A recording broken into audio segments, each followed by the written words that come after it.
पांचों कोष को समझने का प्रयास कर रहे हैं। ठीक है, पांचों कोष कैसे है, हमारी आत्मा का पांचों आवरण है। ठीक है, तो आत्मा हमने बता दिया कि आकार उसका कोई आकार प्रकार नहीं है, लेकिन वो है तभी हम हैं। ठीक है, तो अब मान लीजिए एक बूंद, कुछ तो मानना पड़ेगा। जैसे मैथमेटिक्स बनाते हैं तो एक्स वाई जेड कुछ तो बनाते हैं, एक्स माना वाई माना तो मैथमेटिक्स सॉल्व हो जाता है। तो लेकिन वो है हमारा, तो यहाँ सत्य सबसे बड़ा वही परमात्मा ही है। तो उसको एक बूंद, एक ड्रॉप मान ले, एक बिंदु मान ले, जो भी मान ले, लेकिन आकार प्रकार उसका कुछ नहीं है। अब हम उसके सबसे पास वाला जो कवर है वो है आनंदमय कोश। आनंदमय कोश मीन्स काजोल बॉडी। ठीक है, इंग्लिश में बोले तो उसके ऊपर और एक कवर है, वो उसका है इथरिक बॉडी, विज्ञानमय कोश। उसके ऊपर और एक कवर है, वो हमारा मेंटल बॉडी, मनोमय कोश। ठीक है, और उसके भी ऊपर एक कवर है, वो है प्राणमय कोश, यानी एनर्जी वाला बॉडी। और सबसे ऊपर है हमारा फिजिकल बॉडी। तो एक आत्मा के ऊपर 5 कवर हमने चढ़ा दिया, जैसे प्याज का छिलका होता है ना, छिलते जाओ छिलते जाओ छिलते जाओ। तो अब ये पांचों बॉडी को पार करना है, तब हम आत्मा को समझ पाएंगे, जान पाएंगे, है ना। ये नहीं कि सबसे पहला फिजिकल बॉडी, तो हम उसी से नहीं निकल पाते हैं। पूरा जीवन हमारा बीत जाता है, कोई ना कोई बीमारियों से हमेशा जूझ रहे हैं। तो फिजिकल बॉडी हम तब पार करें, अपने आप को तब समझना जब शरीर में कहीं कोई बीमारी नहीं रहे। अब लगातार जो दवाई खा रहे हैं, बीमारी में सब थोड़ा बहुत दर्द, अब एक उम्र में घुटने में आप लोग को हो रहा है, कभी किसी को थोड़ा हो रहा है, कभी ठीक हो जा रहा है, उसको बीमारी नहीं कहेंगे, वो खान पान से संबंधित होता है। तब भी कोई बीमारी पूरा हमेशा के लिए ना रहे, है ना, तो वो बिल्कुल उससे हम ये कह सकें कि हमें इस जन्म में क्या अगले जन्म में भी कोई बीमारी नहीं होगी। तो वो वाला फिजिकल बॉडी, अन्नमय कोश उसको बोलते हैं, जो अन्न से बनता है। तो उसका सेंटर कहाँ होता है, नाभि के पास होता है। ठीक है, सेंटर होता पूरे बॉडी में है। कल ही हमने बताया था पांचों तत्व कैसे है हमारे शरीर में। हड्डियां और मांस जो है वो हमारा पृथ्वी तत्व है, तो अन्नमय कोश वो अन्न से बनता है। ठीक है, पृथ्वी तत्व। दूसरा हमारा क्या है, प्राणमय कोश है। प्राण, उसको एक एक करके उसको कैसे पार करना है वो भी हम सीखेंगे।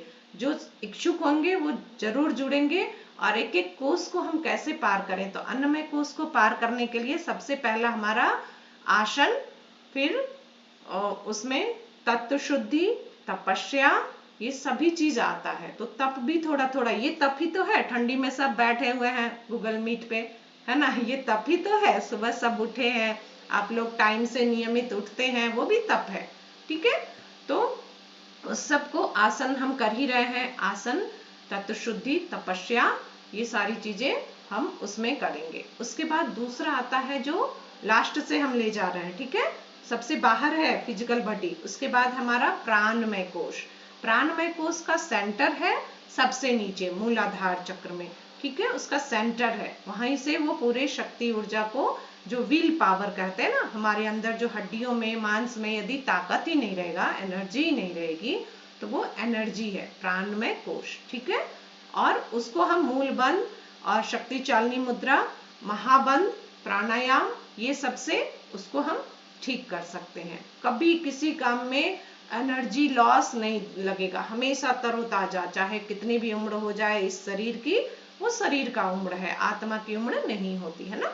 तो हम हमेशा तरोताजा रहेंगे, वो है प्राणमय कोश। विल पावर हमारा हमेशा बना रहेगा, कभी हम मतलब हतोत्साह नहीं होंगे कि नहीं हमसे नहीं होगा, पर विपरीत परिस्थितियों में हमेशा हम एकदम डटे रहेंगे, खड़े रहेंगे, वो है विल पावर। ठीक है, अब तीसरा जो है हमारा मेंटल बॉडी, जिसके आज सभी शिकार हैं बीमारियों के। मन से सब बीमार हैं।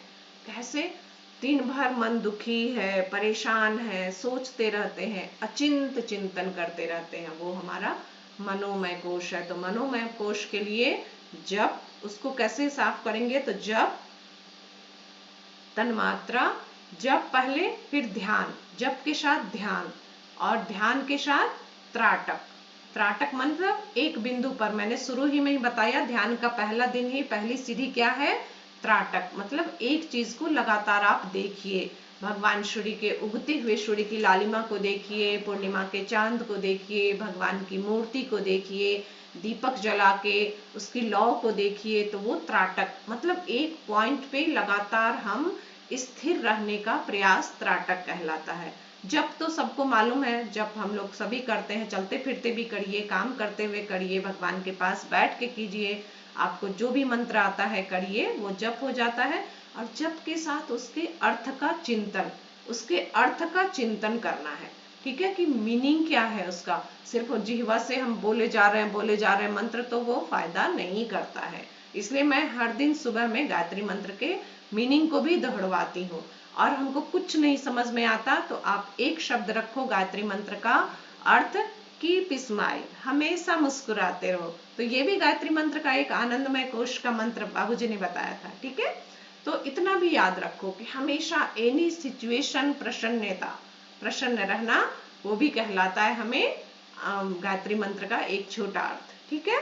तो जब, ध्यान, त्राटक और तन मात्रा को थोड़ा डिटेल्स में लेना पड़ेगा।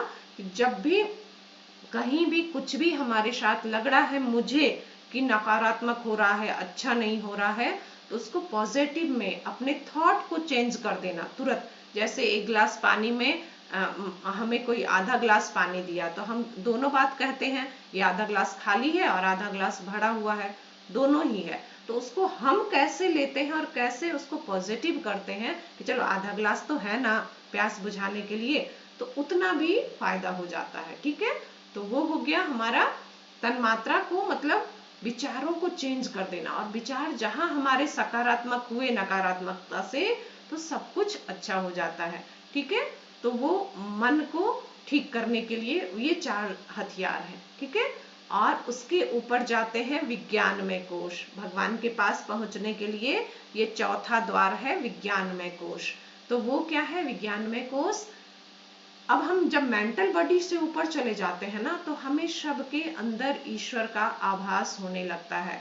इस तीनों बॉडी को तो हमको पार करना ही करना है ना, इस जन्म में निश्चित करना है। और उसके बाद हमें कहते हैं विज्ञानमय कोश को यदि एक लाइन में बोले तो हमें हर जगह बस ईश्वर ही दिखाई पड़ते हैं। हर जीव जंतु पशु पक्षी, अपने अंदर भी वो पेड़ नहीं दिख रहा, वो क्या है, प्राण है। खाना नहीं दिख रहा, खाना दाल भात नहीं दिख रहा, उसके अंदर भी प्राण दिख रहा है, क्योंकि उसी को तो हम खा रहे हैं। उसके अब हम दाल भात खाते हैं इसीलिए हमको प्राण नहीं मिलता है। हम खाने को भी मतलब उस भाव से खाएं कि उसके अंदर जो प्राण है, जो रस है, जो मिठास ऑटोमेटिक भगवान ने फलों में दिया, कितनी चीजें हैं, उसको हम ले रहे हैं अंदर। तो हर जगह जब झिलमिलाता हुआ हमें ईश्वर नजर आने लगता है, उस भाव में हम चैतन्यता में जीने लगते हैं, तब हमें विज्ञानमय कोश में पार कर जाते हैं। और लास्ट में उसके बाद तो आनंद ही आनंद, आनंदमय कोश। तो उसका सेंटर, विज्ञानमय कोश का सेंटर हृदय क्षेत्र में है। तो यदि हम इस शरीर को माने हृदय क्षेत्र तो यहाँ है, लेकिन योगियों का हृदय क्षेत्र यहाँ होता है। तो अलग अलग क्लास की कक्षाओं में इसको विस्तार से हमने 5 साल पढ़ा बाबूजी के द्वारा, और आज भी हर दिन हम उसको सीख रहे हैं। तो आनंदमय कोश का सेंटर यहाँ है, मेंटल बॉडी का सेंटर यहाँ आज्ञा चक्र में है, अंदर आज्ञा चक्र से भी अंदर, जहाँ पिट्यूटरी ग्लैंड है, पीनियल ग्लैंड है ना, और ऊपर हाइपोथैलेमस है। वो हमारा विज्ञान की भाषा में बताऊं तो, फिजिक्स ज्यादा नहीं पढ़ी हूँ मैं, लेकिन हाइपोथैलेमस सबसे ऊपर है सहस्रार में, और वो है आनंदमय कोश का खजाना। जैसे ही हम थॉट करते हैं, कल ही हमने बताया आकाश तत्व क्या है, हमारा थॉट है। जैसे ही हम सोचते हैं अरे ये हो गया, गड़बड़ हो गया, बस वो पूरा हार्मोन्स वैसा ही बॉडी को देने लगता है। जैसे ही हमें किसी की दुख की खबर आती है तो हमारी भूख भी मिट जाती है। तो सबका कनेक्शन सबसे है, 5 कोशों का कनेक्शन सबसे है, ठीक है। और फिर जब हम एनी सिचुएशन प्रसन्न चित्त, उससे भी ऊपर अखंडानंद बोधाय शिष्य संतापहारिणे सच्चिदानंद रूपाय तस्मै श्री गुरुवे नमः, वो भाव आ जाता है तो फिर आनंद ही आनंद हो जाता है। हम ईश्वर को मतलब कोई भी सिचुएशन में आप देखिए, कोई इंसान हमेशा प्रसन्नचित्त रहता है, किसी को वो आसक्ति अटैच नहीं रहता है, मेरा बेटा, मेरी फैमिली, मेरा मेरा मेरा या तुम्हारा तुम्हारा, नहीं, उससे ऊपर उठ जाता है, गुणातीत हो जाता है, तो वो आनंदमय कोश कहलाता है। ठीक है, तो ये पांचों को तब हम परमात्मा में को जान सकते हैं, परमात्मा को नहीं, अपने आप को जान सकते हैं। प्रज्ञा में हम पढ़ रहे हैं उपनिषद में, जीवन देवता को जान सकते हैं जो हमारे अंदर ही है। ठीक है, तो चलिए अब हम लोग किन्हीं का कोई प्रश्न है?